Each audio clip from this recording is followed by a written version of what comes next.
The year 1893 brought a winter that refused to die, and a spring that arrived draped in a heavy shroud of grey mist over the Ozark Mountains of Arkansas.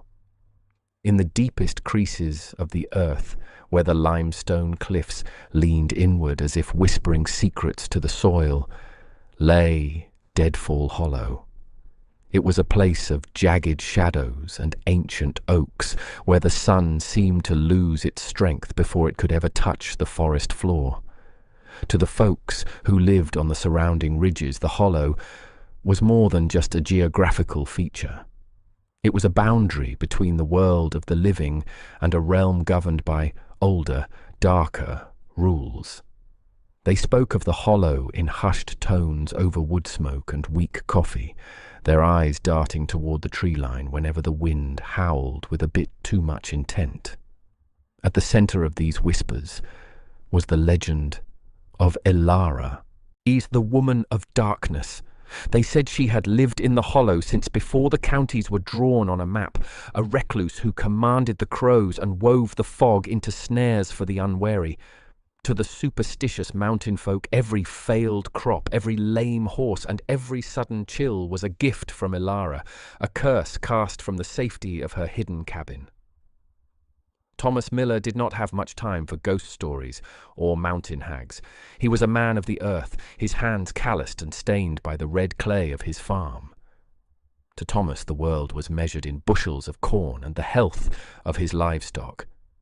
He was a skeptic by nature, a man who believed that if you worked hard enough, the land would eventually yield. Yet, as he stood on his porch in the fading amber light of a Tuesday evening, he couldn't shake a growing sense of dread. Beside him stood his wife, Sarah, her knuckles white as she gripped a small wooden cross tucked into her apron pocket. Sarah was the spiritual anchor of the household, a woman whose Bible was as worn as her cooking pots. She didn't share her husband's skepticism. To her, the Ozarks were a battlefield where the righteous fought against the unseen, and Deadfall Hollow was the enemy's stronghold. She watched the mist roll up from the valley floor like a slow-moving tide, her lips moving in a silent, frantic prayer for protection. Between them lived their children, the two reasons Thomas and Sarah endured the harsh isolation of the mountains. Leah, at 16, was a reflection of the wild landscape itself. She had her father's stubbornness and a curiosity that often bordered on defiance. She didn't fear the hollow, she wondered about it. While the other girls in the settlement stayed close to the hearth, Leah spent her afternoons wandering the high ridges, her eyes scanning the deep green canopy of the valley for any sign of life. She found the stories of Elara fascinating rather than frightening, questioning why a woman would choose such solitude and whether the witchcraft the elders spoke of wasn't just a convenient excuse for their own misfortunes. Her younger brother, Caleb, was her shadow. At 10 years old, he was a boy of wide eyes and tall tales, easily spooked by the rustle of a dry leaf, but always willing to follow Leah into the unknown. He clung to her sleeve as they sat on the porch steps, listening to the distant rhythmic thumping of a woodpecker that sounded unnervingly like someone knocking on a heavy wooden door.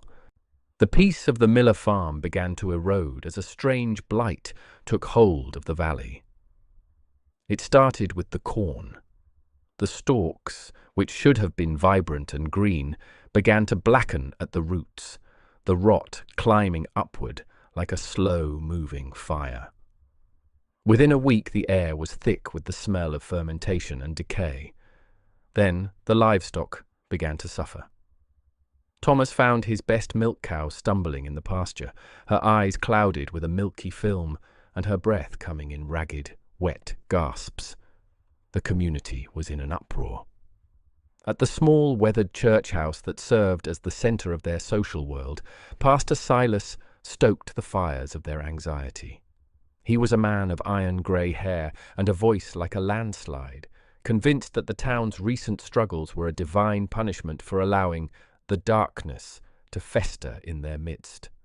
He pointed a long, bony finger toward the direction of Deadfall Hollow, claiming that the woman of darkness was drinking the life from the land, and that until she was purged, the Ozarks would know no peace. Sarah returned from the Sunday service trembling, her mind filled with Silas's visions of brimstone. She spent the evening hanging bundles of dried sage over the doors and windows, her eyes wide with a frantic sort of devotion. Thomas watched her with a mixture of pity and frustration. He didn't believe in Elara's spells, but he couldn't deny that something was wrong. The blight was real, the dying cattle were real, and the fear in his wife's eyes was the most real thing of all. Leah, however, watched the town's descent into paranoia with growing disgust. She saw the way the neighbors looked at the woods, onto their hands gripping the handles of their pitchforks and rifles. She saw how Pastor Silas used their fear to tighten his grip on the community. To her, the real darkness wasn't in the hollow. It was in the angry, desperate faces of the people she had known her entire life. The tension broke when the tragedy finally struck the Miller home. Caleb, ever the adventurous spirit when Leah was nearby, had been playing near the edge of the woods, chasing a rabbit into the tall grass that bordered the shadow line of the hollow. He hadn't gone far, but when he returned he was shivering despite the humid evening air. By nightfall his skin was radiating a heat that seemed to singe the sheets. He tossed and turned in his small bed, his voice a low, incoherent mumble of nonsense words. The local healer, an elderly woman who relied on poultices and prayer, was summoned, but she left before dawn, shaking her head. She claimed it was the hollow eye fever, a sickness she said was cast by a malevolent will that no herb could break. Sarah collapsed into a chair, her wails echoing through the small cabin, convinced that Elara had finally claimed her son as a price for their proximity to her domain. Thomas sat by his son's bed, his face a mask of helpless agony. He had tried everything he knew, cool water, willow bark tea, every remedy passed down through his family, but Caleb's fever only climbed. The boy's breathing became shallow, a terrifying rhythmic rattling that filled the quiet room. Outside, the community's anger had reached a boiling point. Men were gathering in the town square, led by Pastor Silas, speaking of torches and a final march into Deadfall Hollow to end the curse once and for all. They wanted blood, and they wanted a scapegoat. Leah stood in the kitchen, watching the flickering lights of the lanterns in the distance. She looked at her dying brother, and then at the terrified, broken state of her parents. She knew that the men in town wouldn't bring a cure. They would only bring more violence. If Elara was truly a witch, perhaps she held the key to saving Caleb. If she was just a woman, perhaps she knew a medicine that the town's healer did not. Leah felt a cold, sharp clarity wash over her. She realized that the only way to save Caleb was to do the one thing everyone in the Ozarks was too afraid to do. She had to go into the heart of the darkness. She quietly packed a small leather satchel with a lantern, a flask of water, and a sharp knife she usually used for skinning. She didn't tell her father, who was lost in his grief, nor her mother, who was lost in her prayers. She knew they would never let her go, but she also knew that Caleb didn't have another night. The air outside was heavy with the scent of pine and the approaching storm. Before we continue, subscribe to the channel and tell us in the comments where you are watching from. Leah stepped off the porch and moved toward the tree line, her heart hammering against her ribs like a trapped bird. The entrance to Deadfall Hollow loomed before her, a gaping maw of tangled briars and ancient gnarled trunks that seemed to lean toward her as she approached. She didn't look back at the flickering light of her home. Instead, she stepped into the deep, suffocating shadows of the woods, leaving the world of the living behind in a desperate gamble to find the truth behind the legend. The forest did not welcome Leah. It merely tolerated her presence, the heavy branches of ancient oaks arching overhead like the ribs of a giant, forgotten beast.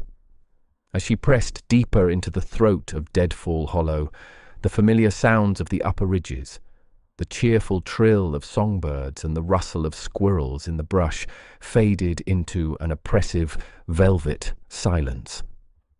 The air here was different, thick with the scent of damp earth, decaying leaves, and a strange metallic tang that made her tongue feel heavy. Every step she took felt like an intrusion upon a world that had long ago forgotten the touch of human feet. The fog, which had seemed like a distant veil from her porch, now swirled around her knees, cold and clinging, weak as if trying to pull her down into the very soil of the valley. Leah's lantern threw long, flickering shadows against the gnarled trunks, turning the trees into distorted watchers. She thought of Caleb, his small face flushed with a heat that felt like it was burning him from the inside out, and the image acted as a shield against the creeping dread. She followed the narrowest of deer paths, noticing things that the superstitious folk of the village would never have seen through their veil of fear. She saw small, meticulously placed stones marking the edges of the trail and thin, braided vines that seemed to guide the way through the thickest briars. These weren't the marks of a demon. They were the signs of someone who lived in harmony with the wilderness, someone who moved through the shadows with intent and purpose. As she rounded a sharp bend where the creek had carved a deep, jagged scar into the limestone, she saw it. Tucked against the base of a towering cliff was a small cabin, so perfectly camouflaged by moss and living ivy that it seemed to have sprouted from the earth itself. The roof was made of thick overlapping slabs of slate, and a thin, steady plume of blue-grey smoke curled from a chimney made of river stones. There was no rot here, no blackened corn or dying animals. Instead, a small, vibrant garden of strange, silvery herbs and dark-leafed plants grew in neat rows near the door, defying the gloom of the hollow. Leah stopped, her breath hitching in her throat. She had expected a lair of bones and darkness, but this was a sanctuary. Suddenly, the door creaked open, a sound that seemed to echo through the entire valley. A woman stepped out, and Leah's first instinct was to bolt back into the woods, but her legs felt like lead. This was Elara. She wasn't the haggard, clawed creature of the pastor's sermons. She was tall and slender, her skin the colour of weathered cedar, and her hair a cascading river of silver-streaked ash. She wore a heavy cloak of dark wool, and her eyes, when they caught the light of Leah's lantern, were not filled with malice, but with a weary, piercing intelligence. "The daughter of Thomas Miller," the woman said, her voice surprisingly steady, though it carried the gravelly resonance of someone who hadn't spoken to another soul in years. "You have travelled far to find a monster, child. Why linger at my door?" Leah's voice trembled, but she forced the words out. She spoke of Caleb, of the fever that wouldn't break, and the way the town had turned into a den of snarling dogs looking for someone to bite. She spoke of her mother's prayers and her father's silence. As she spoke, the hard lines around Elara's mouth softened, just a fraction. The woman didn't invite her in immediately. Instead, she walked to her garden, her fingers grazing the leaves of a plant that shimmered with a faint, bioluminescent glow in the twilight. Elara began to speak, not in the riddles of a witch, but with the quiet bitterness of the betrayed. She told Leah of a time before the Hollow, when she had been the village's pride, a healer who knew the language of the forest better than any man knew his Bible. She spoke of a winter much like this one, years ago, when a drought had parched the land and a sickness had taken the livestock. She had tried to help, But when her remedies couldn't save the favorite horse of a powerful man in the community, a man whose greed was as vast as his influence, the whispers had begun. Lies were sown in the fertile soil of fear. They called her a charlatan, then a thief, and finally a servant of the darkness. They had burned her original home, and she had barely escaped into the hollow with her life, leaving behind everything she had ever loved. The spell the town spoke of was nothing more than the reflection of their own cruelty. Elara explained that the blight on the crops was a natural cycle of the land, a rot caused by the unusually wet spring and the lack of proper drainage in the lower fields. But the people preferred a supernatural enemy over a natural misfortune. They needed someone to blame for the things they couldn't control. Tiki. Her isolation was her armor, a way to survive the venomous tongues of those she had once called neighbors. She wasn't the source of the darkness. She was simply the one the darkness had been projected upon. Leah listened, her heart aching for the woman who had lived a lifetime in a tomb of silence. She realized then that the real monster wasn't standing before her. It was back in the village, wearing a suit and shouting from a pulpit. "Please," Leah whispered, the desperation finally breaking through her composure. "Caleb is innocent. He hasn't done anything to deserve this. If you have a way to save him, I don't care what they say about you. I don't care about the legends." Elara looked at the girl for a long time, searching her face for any sign of the treachery she had known in the past. Finding none, she sighed, and a sound like wind through dry cornstalks. "I will help the boy," she said, her voice dropping to a low, solemn tone. "But you must understand, Leah. If you tell them I provided the cure, they will not thank me. They will see it as proof of my power, and their fear will only grow. They will come for me with fire. You must swear that you will never reveal where you went or who gave you the medicine. To them it must be a miracle of their own making, or a mystery that is never solved." Leah nodded fervently, her hand over her heart. Elara turned and disappeared into the cabin, returning moments later with a small clay vial stopped with wax and a bundle of dried, pungent roots. She gave Leah strict instructions on how to brew the tea and how many drops of the liquid to add. It was a potent mixture, and one that would force the body to sweat out the impurities and calm the racing heart. The journey back through the hollow felt shorter, though the darkness was now absolute.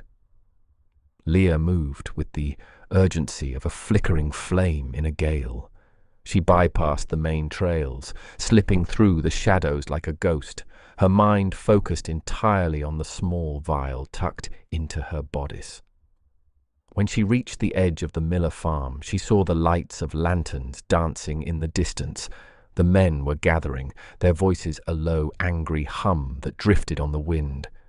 She waited until her father stepped off the porch to speak with a neighbor. Then she slipped through the back door and into the kitchen.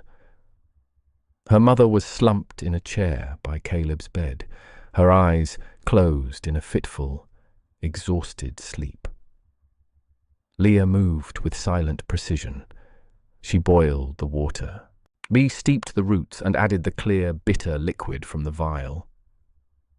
The smell was earthy and sharp, cutting through the stagnant air of the sick room. She lifted Caleb's head, whispering his name as she pressed the cup to his parched lips. He swallowed instinctively, a small, weak sound escaping his throat. She sat by his side for hours, watching the flickering candlelight play across his pale features. For a long time, nothing changed. Then, slowly, the terrifying rattling in his chest began to ease. The deep, angry flush on his cheeks faded into a soft pink. A fine sheen of sweat broke out across his brow, and his breathing became deep and rhythmic. The fever was breaking. Leah felt a wave of relief so profound it made her light-headed. She leaned her head against the edge of the bed, her hand still clutching the empty cup. And she had done it. She had faced the woman of darkness and found a light that the rest of the world was too blind to see. But as she heard the distant shout of Pastor Silas rallying the men in the square, she knew that the danger was far from over. The cure had worked, but the secret she now carried was a weight that could crush her family if it ever came to light. The miracle was here, but in Deadfall Hollow, miracles were often mistaken for curses. The morning sun that rose over Deadfall Hollow did not bring the warmth of spring, but a pale, sickly light that filtered through the lingering Ozark mist.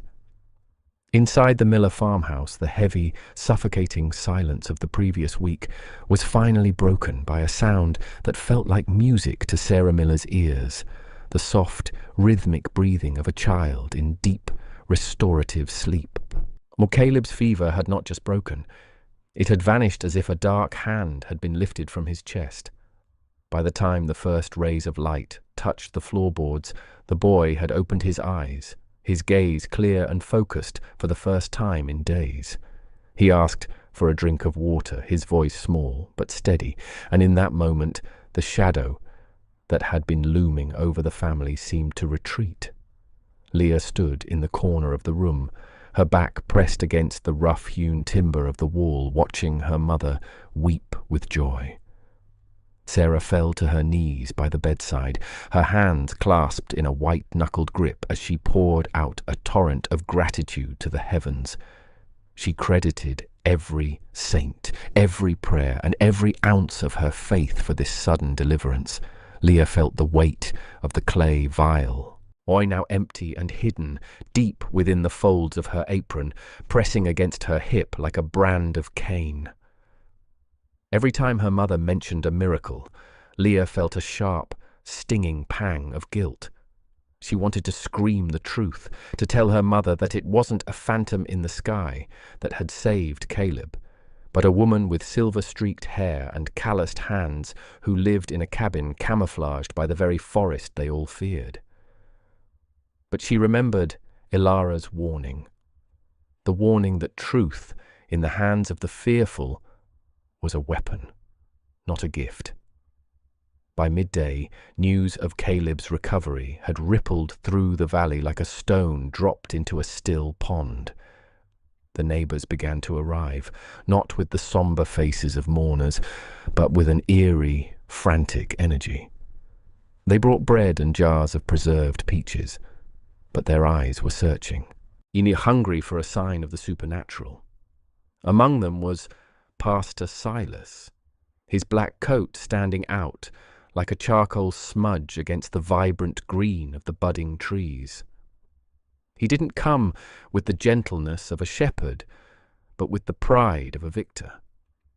He stepped into the sick room, his boots thumping heavily on the floor, and placed a hand on Caleb's forehead. He declared, with a voice that vibrated the glass in the window pane, that his night of vigil and his demands to the Almighty had cast out the darkness that had taken hold of the boy. The community gathered on the porch, their voices a low hum of agreement. They spoke of how the woman of darkness must have felt the power of their collective righteousness and retreated into her hole. Leah watched them from the shadows of the hallway, her stomach churning. She saw the hypocrisy in their smiles, the way they toasted to a God of mercy, while their hearts remained hardened against a woman who had done nothing but survive. She saw Silas lean in close to her father, Thomas, his voice dropping to a conspiratorial whisper that Leah could still hear. He spoke of the lingering rot, claiming that while the boy was healed, the land itself was still under a shroud. He pointed toward the lower fields, where the corn should have been thriving, but instead stood stunted and blackened by the fungal blight Elara had described as a natural result of the damp spring. To the people of Deadfall Hollow, the science of the soil was a foreign language. They only spoke the tongue of omens. As the afternoon wore on, the celebration of Caleb's health turned into a dark deliberation. The crop failure was worsening, and with the miracle of Caleb's recovery, the village felt emboldened. If their prayers could save a boy, they reasoned, perhaps their actions could save their livelihoods. The fear that had been paralyzed by the unknown was now being galvanized into a focused, predatory intent. Pastor Silas stood on the steps of the general store later that day, a makeshift pulpit from which he sowed seeds of discord far more effectively than any farmer sowed grain. He spoke of a cleansing fire. He argued that the woman of darkness was the root of the blight, a cancer in the hollow that had to be excised before the entire community withered away. Leah, who had slipped away from the house to listen, stood at the edge of the crowd. She saw the faces of men she had known her whole life, kind men who had helped her father fix a broken wagon or shared their harvest, transforming. Their brows furrowed, their eyes grew narrow and cold, and their hands drifted toward the handles of the tools they carried. The fear was a living thing, jumping from person to person, feeding on their desperation. They didn't want to hear about drainage or the cycles of the earth. They wanted a sacrifice. They wanted to believe that by hurting one woman, they could make the sun shine and the corn grow tall. Thomas Miller stood among them, his face a mask of conflict. He looked at the faces of his neighbors and then back toward the path that led to his home, where his son was finally eating a solid meal. He was a man of logic, but the collective madness of the crowd was a powerful current. See, Sarah was there too, her eyes bright with a dangerous fervor. She had been the most afraid for Caleb, and now that fear had curdled into a righteous anger. She whispered to the women beside her that the witch had probably tried to take her son, and only the pastor's intervention had saved him. The lie was becoming the truth, weaving itself into the fabric of the town's history before the day was even over. Leah realized, with a sickening jolt, that the secret she kept was no longer just a burden. It was a death warrant. If she stayed silent, Elara would be hunted down for a crime she didn't commit by the very people whose child she had saved. If Leah spoke, she risked her own family being branded as heretics or collaborators with the darkness. The air in the square felt thick, smelling of old wood and the coming rain, but also of something sharper, the metallic tang of iron and the scent of kerosene. Silas began to organize the men, telling them to go home, gather their lanterns, and meet back at the crossroads when the moon reached its zenith. They were going to purify the hollow. The sun began to dip below the jagged horizon of the Ozarks, casting long, spindly shadows that looked like reaching fingers. Leah hurried back to the farm, her mind racing. She found Caleb sitting up in bed, looking more like himself than he had in weeks. He looked at her with wide, innocent eyes, unaware that his life had been the catalyst for a coming storm. Leah leaned over and kissed his forehead, her heart breaking for the simplicity of his world. She knew what she had to do. She couldn't wait for the moon to rise. She couldn't wait for her father to decide which side of the line he stood on. As the house fell into the uneasy quiet of early evening, and her parents whispered in the kitchen about the upcoming march, Leah slipped out through the cellar door. The forest was different now. The fear that had gripped her during her first journey had been replaced by a cold, sharp clarity. She wasn't running from a monster anymore. She was running toward a friend. The trees, once perceived as sentinels of a dark power, now felt like the only witnesses to the truth. She moved through the underbrush with the speed of a deer, her breath coming in ragged gasps. Every snap of a twig sounded like a gunshot in the gathering gloom. She had to reach the hidden cabin before the wall of torches arrived. She had to warn the woman who had traded her solitude for a boy's life, even if it meant exposing the very thing Elara had begged her to hide. The spell of Deadfall Hollow wasn't a curse from a witch. It was the suffocating grip of a town's own shadow, and Leah was the only one left standing in the light. The shadows of the Ozarks were no longer mere silhouettes of oak and hickory. They had become teeth, sharp and jagged against a sky that had bruised to a deep, sickly purple.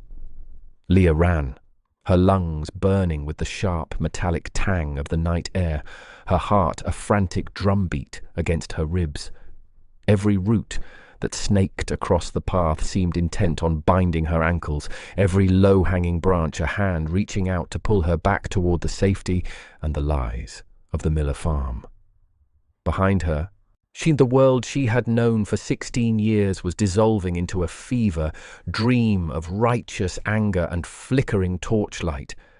She could still hear the distant, rhythmic thrum of boots on the crossroads, a sound like a heartbeat that had forgotten how to be kind. It was the sound of a community that had found a target for its misery, a collective vessel for the blight on their crops and the fear in their souls. The deeper she plunged into Deadfall Hollow, the more the atmosphere shifted. The frantic energy of the town square faded, replaced by the heavy, ancient silence of the woods. Here, the mist didn't just hang in the air, it breathed, curling around the boles of the trees like a living thing. Leah's mind was a whirlwind of Caleb's face, bright with new health, and Elara's tired eyes. She felt the weight of the small glass vial she had returned to her pocket, now empty but still smelling faintly of the bitter, life-giving herbs.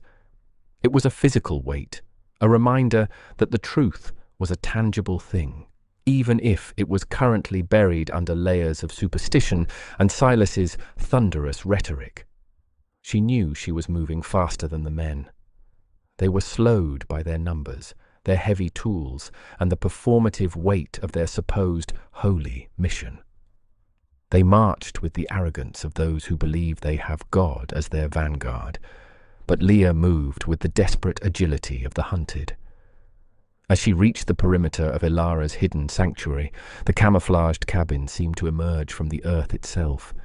It was a structure born of necessity and sorrow, its walls draped in lichen and the creeping vines of the hollow. Yeah, there was no light in the windows, but Leah could feel the presence inside. She didn't knock. She burst through the door, her breath coming in ragged, sobbing gasps. Elara was standing by the hearth, the embers of a dying fire casting long, dancing shadows across her face. She didn't look surprised. She looked like a woman who had been waiting for this moment for 20 years, a woman who had seen the smoke on the horizon long before the first torch was lit. Leah tried to speak, but the words were caught in the dry thickness of her throat. She gestured wildly back toward the direction of the town, her eyes wide with a terror that Elara met with a heartbreaking calmness. The older woman stepped forward, her movements fluid and slow, and placed a weathered hand on Leah's shoulder. The touch was grounding, a cool balm against the girl's frantic heat. Elara's voice, when it came, was like the rustle of dry leaves, quiet, yet carrying a weight that demanded silence. She told Leah she knew they were coming. She had felt the shift in the wind, the way the birds had fallen silent in the lower valley, and the familiar, sour taste of human fear that always preceded a storm. Leah finally found her voice, a high, thin sound that trembled with the cold. She begged Elara to run, to flee further into the jagged crevices of the mountains, where the men of Deadfall Hollow would never dare to follow. She spoke of Silas, of the kerosene, and of her own father's conflicted silence. But Elara only shook her head, a sad, slow movement. She explained that there was nowhere left to run where the shadows of men's hearts wouldn't eventually find her. And she had spent a lifetime retreating, carving out smaller and smaller spaces for herself in the margins of the world. And she was tired. The spell of the hollow, she whispered, wasn't something she had cast. It was a cage the town had built, and she was done trying to press her face against the bars. Outside, the first signs of the approaching mob began to manifest. It started as a low, indistinct murmur, like the sound of a distant river breaking its banks. Then came the light. Not the soft, silver glow of the moon, but a harsh, orange flicker that bled through the dense canopy. The torches were coming. Leah felt a surge of protective fury that overrode her fear. She looked at Elara, this woman who had saved her brother, who knew the secret languages of the soil and the pulse of the forest, and saw not a witch, but a person who had been stripped of her humanity by the very people who now sought her life. Leah scrambled to the small window, her fingers trembling as she pulled back the heavy burlap curtain. The clearing was no longer empty. The orange light was spreading, casting long, distorted shadows of the men as they emerged from the tree line. She saw them now, the smith, the miller, and men she had called uncle since she was a child. They moved in a loose semicircle, their faces obscured by the glare of the fire they carried. At the centre was Silas, his black coat making him look like a hole in the world, a void where light and logic went to die. He held a heavy leather-bound book in one hand and a brand in the other, his posture one of supreme terrifying authority. And then she saw him. Her father, Thomas, was standing near the edge of the light. He wasn't carrying a torch, but he held his heavy wood axe, his knuckles white against the handle. His face was a mask of agony, his eyes darting toward the cabin and then back to the ground. He was a man caught between two worlds, his logic failing him in the face of the mob's collective madness. Beside him, Sarah was visible, her hands clasped in a perpetual prayer that looked more like a strangulation. The sight of her parents there, participating in this ritual of hatred, broke something inside Leah. The fear that had been her constant companion since Caleb fell ill vanished, replaced by a cold, crystalline resolve. She turned back to Elara, who was now sitting quietly in a wooden chair, her hands folded in her lap.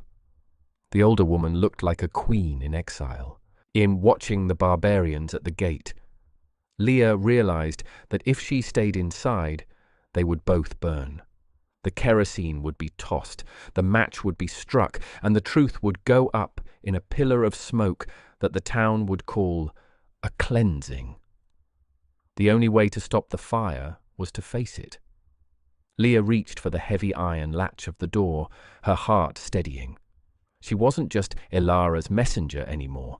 She was the only witness to a miracle that the town was trying to murder. As the first heavy thump of a boot hit the porch and Silas's voice began to rise in a rhythmic, chanting condemnation, Leah threw the door open. The sudden flood of torchlight was blinding, a wall of heat and noise that threatened to push her back. But she stepped out into the night, her silhouette small but defiant against the darkness of the cabin behind her, and the murmur of the crowd died down, replaced by a startled, uneasy silence. They hadn't expected to find the miller girl here. They had expected a monster, a cowering hag, or a vacuum of evil. Instead, they found a daughter of the valley, her eyes burning with a light that rivaled their torches. The silence stretched, thick with the scent of pine needles and impending violence. Silas stepped forward, the fire in his hand casting flickering demons across his features. He demanded to know why she was protecting the rot of the hollow. He spoke of Caleb's recovery as a sign of their own righteousness, a reason to strike down the one who had supposedly caused the boy's suffering. Leah looked past him, locking eyes with her father. She saw the tremor in his hands, the way the axe lowered just an inch. She knew that the words she was about to speak would either break the fever of the town or seal her own fate alongside the woman in the shadows. The air felt heavy, as if the very mountains were leaning in to listen, waiting for a single voice to challenge the darkness that had held Deadfall Hollow in its grip for far too long.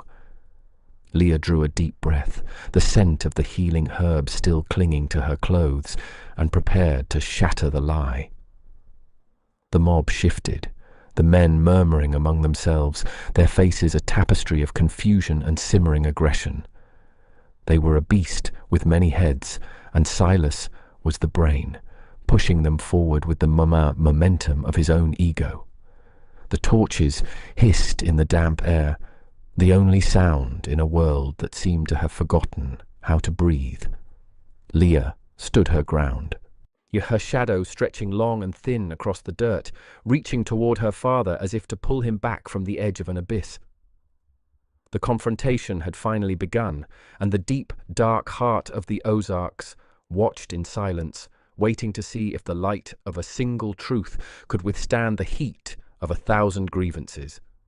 The night was far from over, and the path to redemption would be paved with the very fears they had all tried so hard to bury. The silence that followed Leah's emergence from the cabin was not the peaceful quiet of a sleeping forest, but the suffocating stillness that precedes a landslide. The air in Deadfall Hollow seemed to thicken, saturated with the smell of kerosene, pine pitch, and the raw metallic tang of human fear.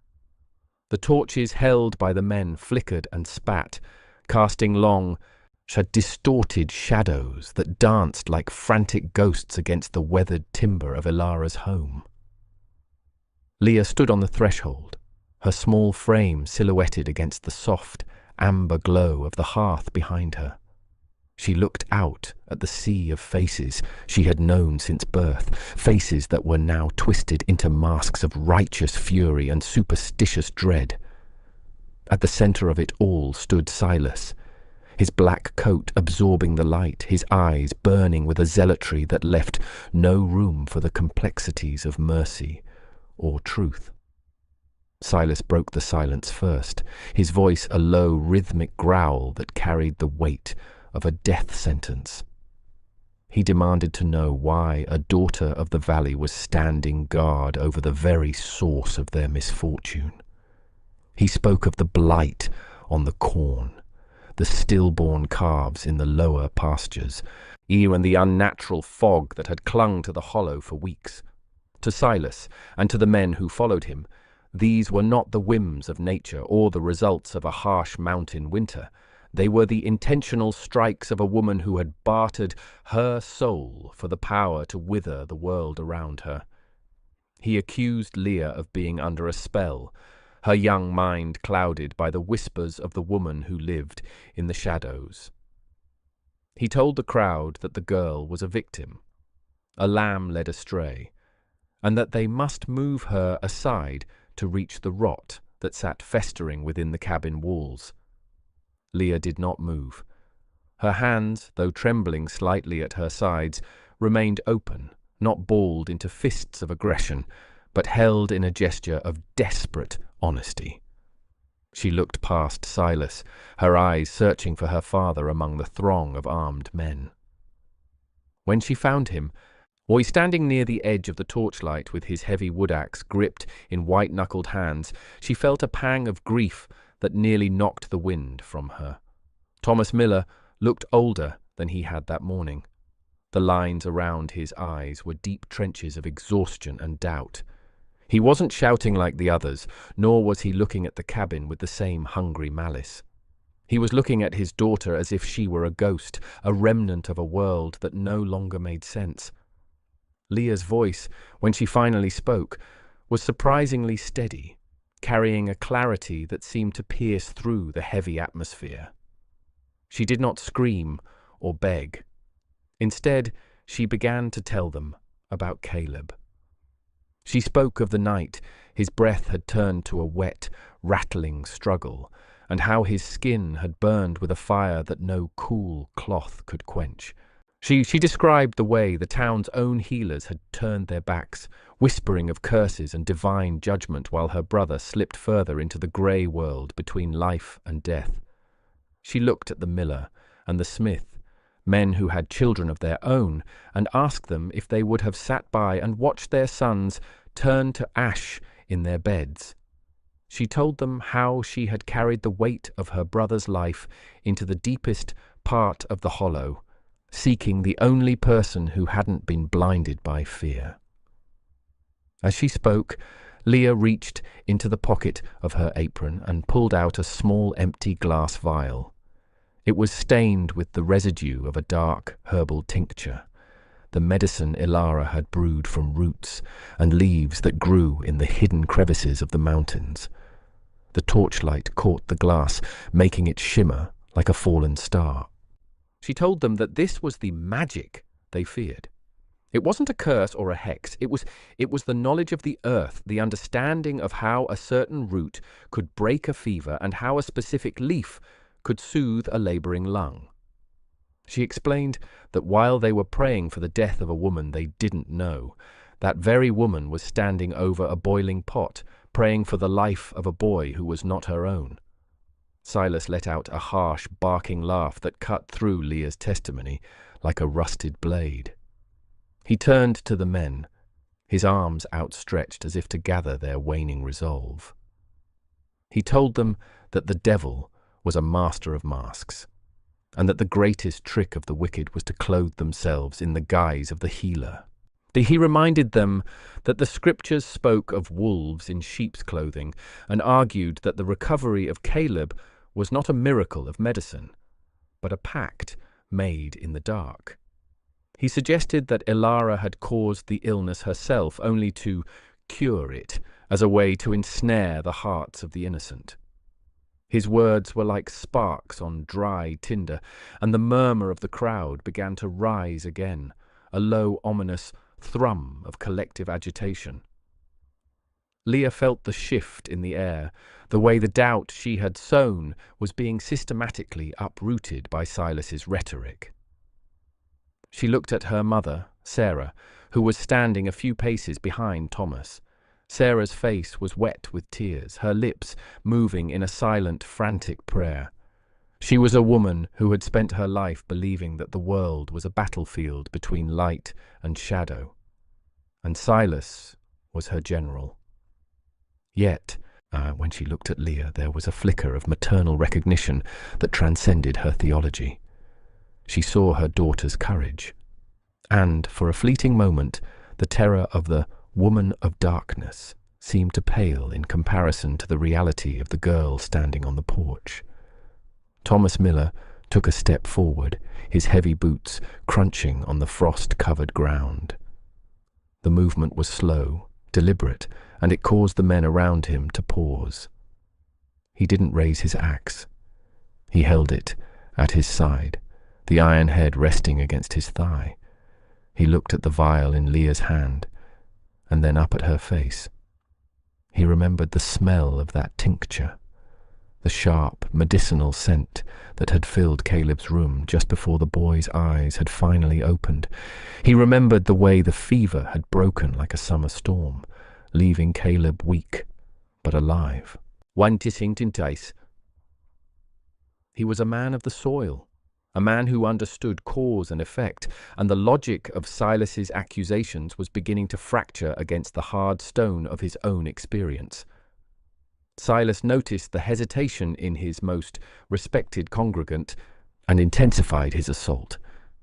He stepped closer to the porch, the heat from his torch brushing against Leah's skin.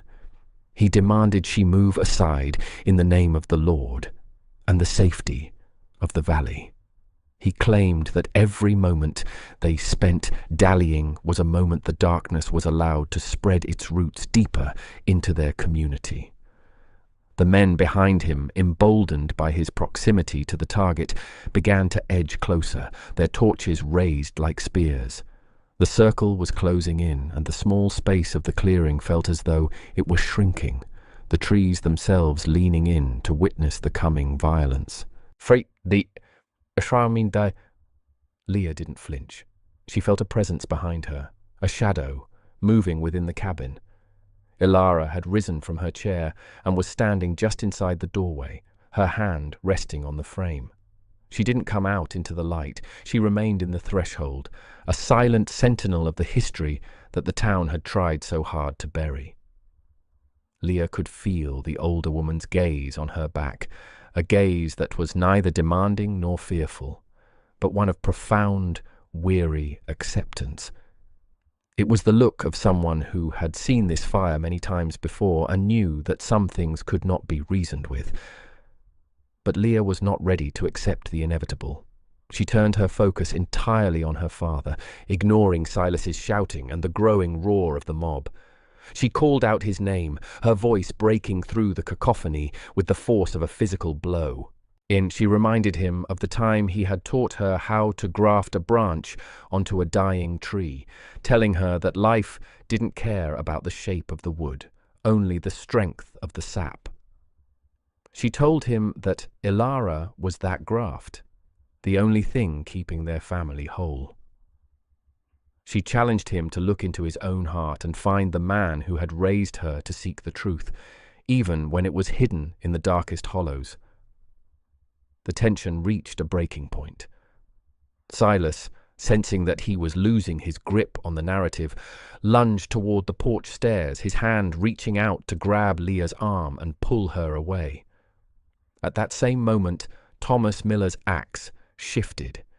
He didn't swing it at the cabin, nor did he swing it at his daughter.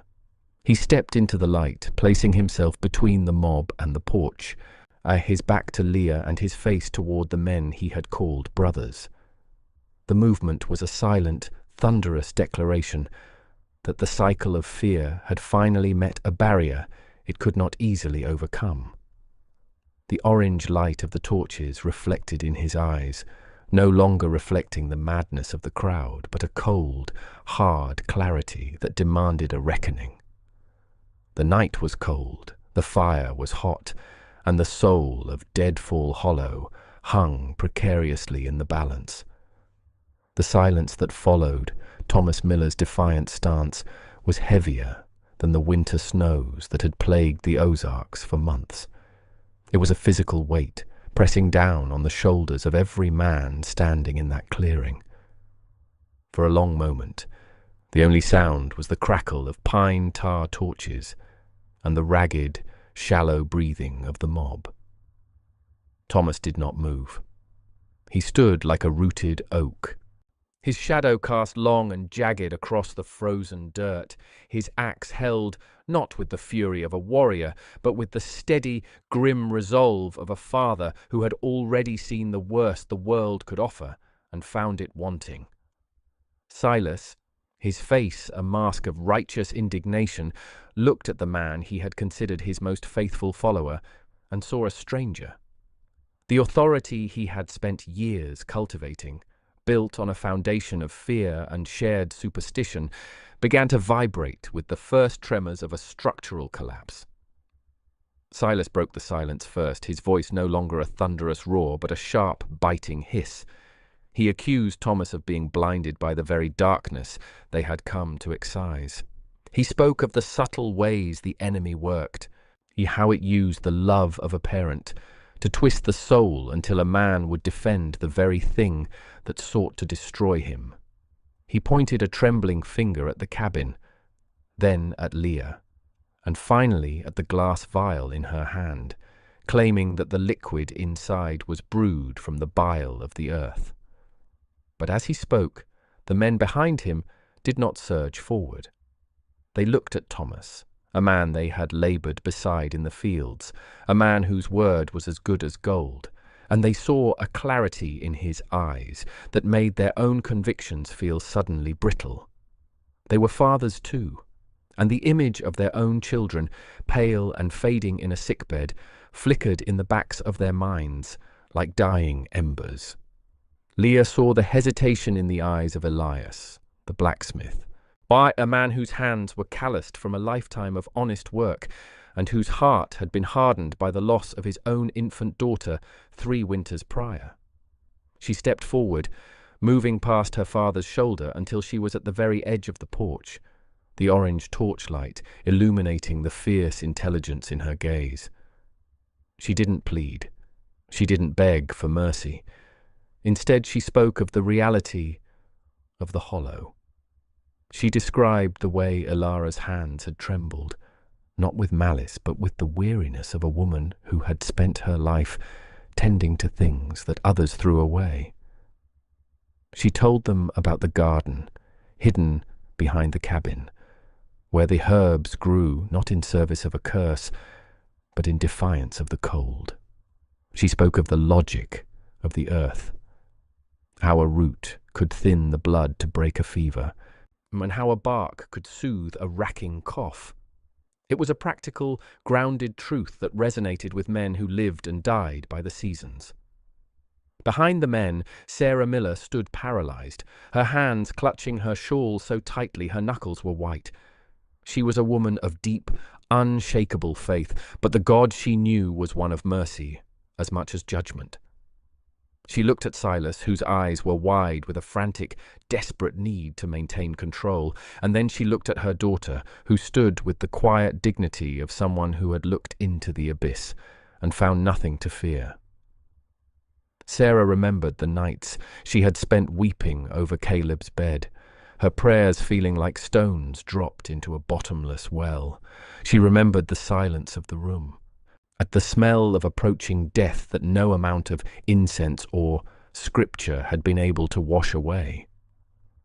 And then she remembered the smell of the tincture, the sharp, pungent scent of life that had filled the air just as her son's chest began to rise and fall with ease. The internal dam within Sarah finally broke. She didn't run.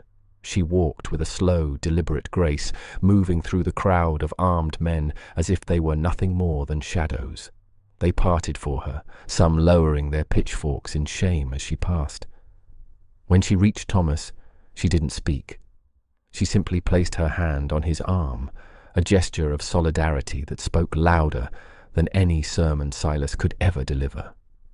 The sight of the Miller family standing together, father, mother, and daughter, against the tide of the town's collective panic, was a visual testament that could not be ignored. It was no longer a battle against a witch in the woods. It was a confrontation between a community's fear and a family's gratitude. Silas, sensing the tide turning irrevocably against him, tried one last desperate gambit. He lunged toward a young man named Henry, who was holding one of the larger torches, and attempted to wrench it from his grip. He screamed that they were being seduced, that the woman of darkness had cast a glamour over the Millers to turn them against their own kind. He urged them to remember the failed crops, the dead livestock, and the heavy mist that had choked the valley for months. He tried to tie every misfortune of the past decade to the woman sitting in the shadows of the cabin. But the men were no longer listening to the words. They were watching the man. They saw the spit flying from his lips, the wildness in his eyes, and the way his hands shook with a frantic, unholy energy. He looked less like a shepherd and more like the very wolves he had warned them about. Thomas stepped off the porch, the movement so sudden and powerful that Silas stumbled back. Thomas didn't raise his axe, but the sheer physical presence of the man was enough to silence the preacher's tirade. He spoke then, his voice low and resonant, carrying the weight of the Ozark hills themselves. He told the men that if there was a curse on Deadfall Hollow, it wasn't living in that cabin. It was living in the hearts of men who would rather see a child die than admit they were wrong. And he told them that he had spent his life looking for the devil in the shadows, only to find that the greatest evil was the ignorance they carried in the light of day. He invited them, not as a mob, but as neighbors, to look at the medicine Leah held and to ask themselves if they truly believed a God of life would condemn the hands that saved his son. The wind picked up then, a cold gust that whistled through the eaves of the cabin and rattled the skeletons of the trees. It felt as though the hollow itself was exhaling, a long-held breath finally released. One by one, the torches began to dip toward the ground. Elias the blacksmith was the first to turn away, his head bowed, his heavy hammer hanging uselessly at his side. He didn't say a word, but the slump of his shoulders told the story of a man whose anger had been replaced by a hollow, aching regret. Others followed his lead, the circle of light around the porch beginning to fracture and dissolve. The unified front of the mob was breaking apart, individual men rediscovering their own consciences in the wreckage of their shared madness. Silas stood alone in the center of the clearing, the flickering light of the remaining torches casting his shadow in grotesque, wavering shapes. He looked at the retreating backs of his congregation, his mouth working silently, as if trying to find the words to call them back. But the spell was broken. The authority he had wielded like a whip was gone, snapped by the simple, quiet truth of a family's love. He looked at the cabin one last time, his eyes filled with a bitter, simmering hatred that promised the conflict was far from over, even if the violence of the night had been averted. And he turned and disappeared into the darkness of the woods, a solitary figure consumed by the very shadows he had claimed to fight. Leah felt the tension drain from her body, a sudden, overwhelming exhaustion washing over her. She looked back towards the doorway of the cabin and saw Elara still standing there, a ghost-like figure in the gloom. The older woman's face was unreadable, but there was a softness in her eyes that Leah hadn't seen before, a flicker of something that might have been hope, or perhaps just the relief of a long-delayed justice. The woman of darkness was no longer a legend to be feared, but a woman who had been seen, truly seen, for the first time in decades. The frost still clung to the ground and the winter was far from over. But as the Millers stood together on the porch of the healer, the air in Deadfall Hollow felt, and for the first time, like it might eventually turn to spring. The healing of Caleb was only the beginning. The healing of the Hollow would take much longer, but the first stitch in that wounded community had finally been cast. The silence that reclaimed Deadfall Hollow was heavier than the noise that had preceded it. As the last of the torches flickered out in the distance, swallowed by the dense thicket of oak and pine, the clearing in front of Elara's cabin felt like a stage where the play had ended, but the actors remained frozen in their positions. The air was still bitingly cold, the frost of 1893 clinging to the world like a stubborn memory, but the sharp, jagged edge of violence had been blunted. Thomas Miller stood with his boots planted firmly in the mud, his breathing heavy and visible in the moonlight, his hand still resting protectively on Sarah's shoulder. Leah, clutching the satchel of herbs to her chest as if it were a holy relic, looked toward the doorway where Elara stood. The woman who had been a nightmare in the village's collective mind for a generation seemed remarkably small in the aftermath of the storm. Elara did not move. She did not offer a word of thanks or a gesture of triumph. She simply watched the Millers with a gaze that had seen too much betrayal to accept safety so easily. It was Sarah who moved first. The woman who had spent her life crossing her heart at the mention of the woman of darkness took a tentative step toward the porch. Her movements were stiff, her shawl wrapped tight, but the fear that had once defined her posture had been replaced by a raw, maternal desperation. She looked at Elara, in it not as a witch or a spectre, but as a woman who held the thread of her son's life in her calloused hands. Without a word, Elara stepped back, drawing deeper into the shadows of her home, and for the first time the door remained open. It was an unspoken invitation, a bridge built over decades of silence. Thomas followed his wife and daughter inside, his large frame nearly filling the small, dimly lit room. The interior of the cabin was nothing like the den of iniquity Silas had described from his pulpit. There were no pentagrams, no jars of human bone, no signs of the devil's work. Instead, the air was thick with the scent of drying lavender, sharp peppermint, and the earthy, musk-like smell of roots being prepared for tinctures. Bundles of herbs hung from the rafters like sleeping bats. And the walls were lined with neatly organized jars of oils and powders. It was a place of work, a sanctuary of forgotten knowledge.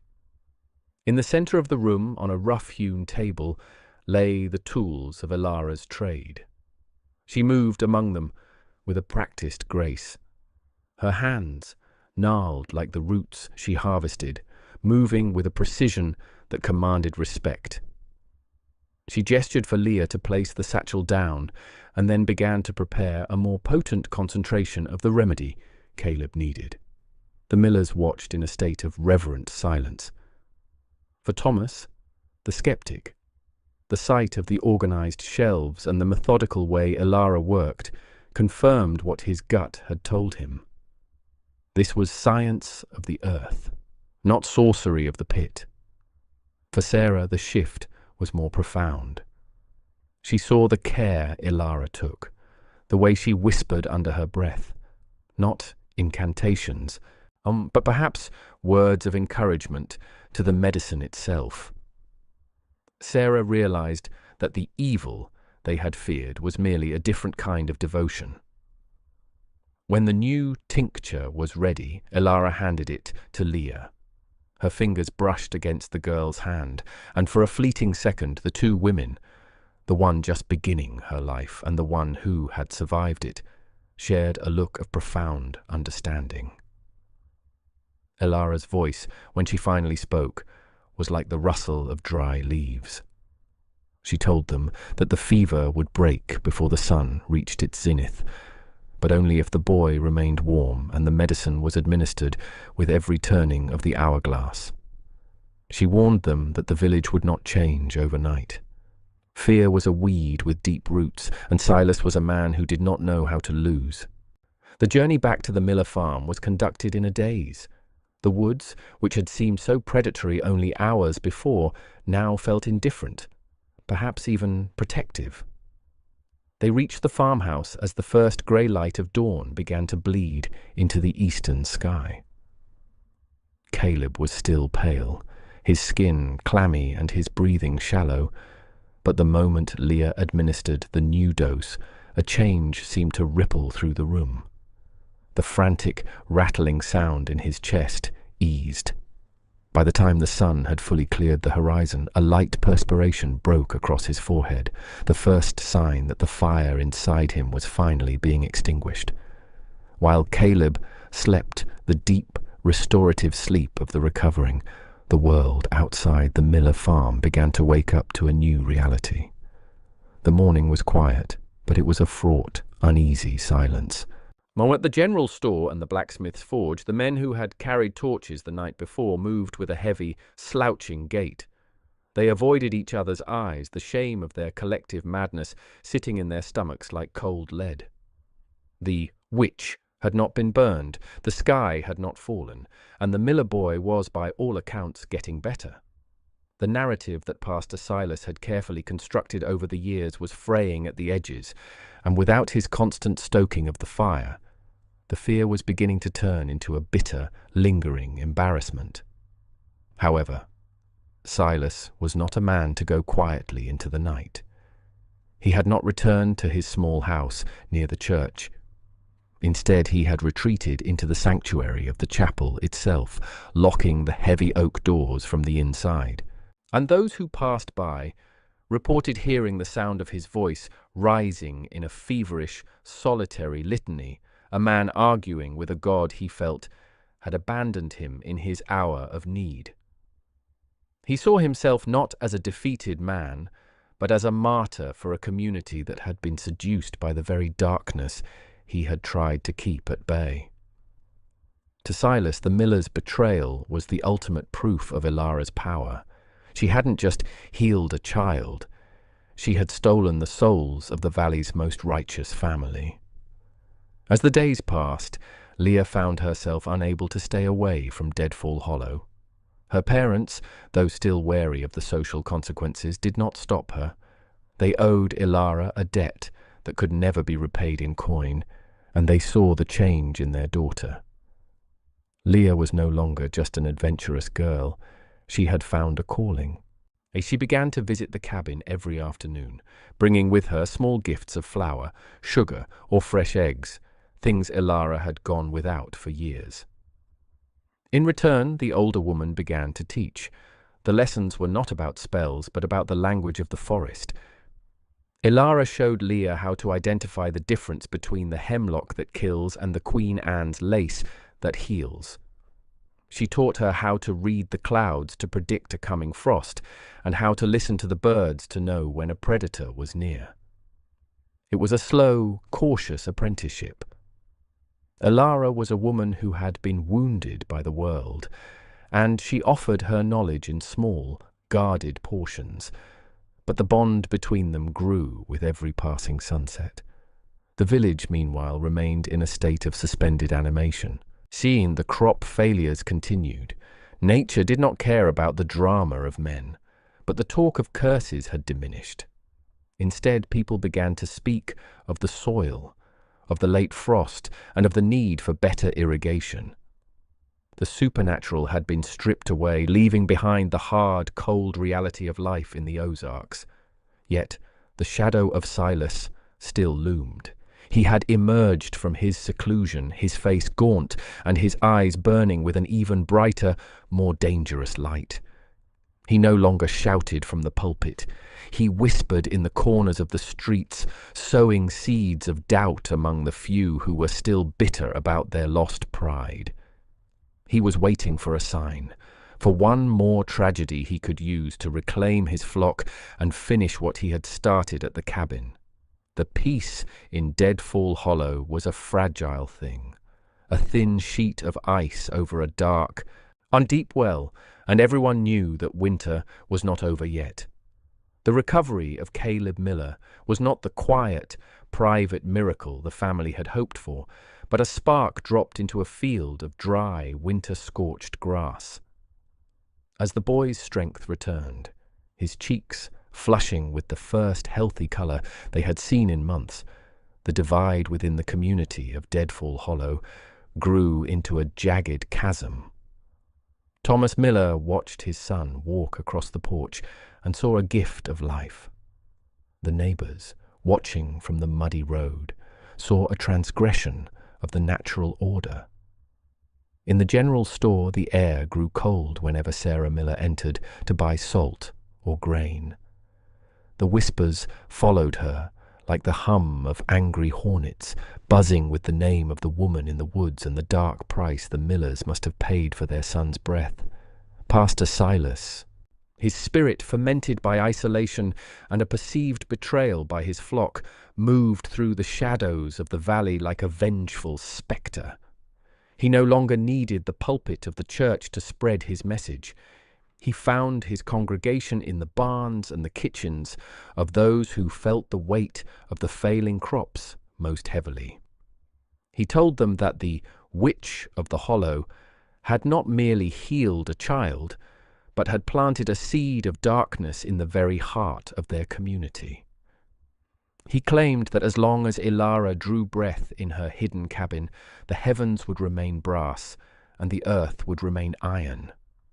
His voice, once a booming thunder, had become a sharp, rhythmic rasp that cut through the common sense of the tired and the hungry. Leah Miller sensed the change in the wind long before the first torch was lit. She had spent her afternoons in the presence of Elara, learning that the world was not a collection of omens and curses, but a delicate balance of cause and effect. She saw the way Elara's hands shook when she thought Leah wasn't looking, a physical manifestation of the decades of loneliness that had worn her down. Elara was not a creature of shadow, but a woman who had been hollowed out by the very people she now helped in secret. When Leah heard the distant rhythmic baying of hounds on a night when no hunt was scheduled, she knew the fragile peace had finally shattered. The mob gathered at the crossroads under a moon that was thin and sharp as a sickle. Silas stood at the head, his eyes reflecting the orange glow of the resin-soaked brands held by the men of the valley.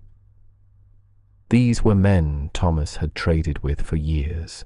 Young men who had helped raise his barn and shared their water during the droughts. But tonight their faces were distorted by a collective fever. They moved toward the hollow, not as neighbors, but as a single, mindless entity driven by the desperate need to find a scapegoat for their misfortunes. Leah, watching from the edge of the woods near her home, did not run to her father. She knew that even Thomas, with all his newfound conviction, could not stop a tide this high. Instead, she turned and sprinted into the dark, tangled heart of Deadfall Hollow. The forest was different at night, a labyrinth of grasping briars and deceptive shadows, but Leah ran with a certainty born of love and a refusal to let the darkness of ignorance win. Well, she reached the camouflaged cabin just as the orange flicker of the approaching torches began to dance against the underside of the canopy. She burst through the door, gasping for air, her dress torn by the undergrowth. Elara was sitting by the small hearth, a single candle burning on the table. She didn't look surprised. She looked tired, as if she had been waiting for this fire for 20 years. She told Leah to leave, to save herself from the association, but Leah refused to move.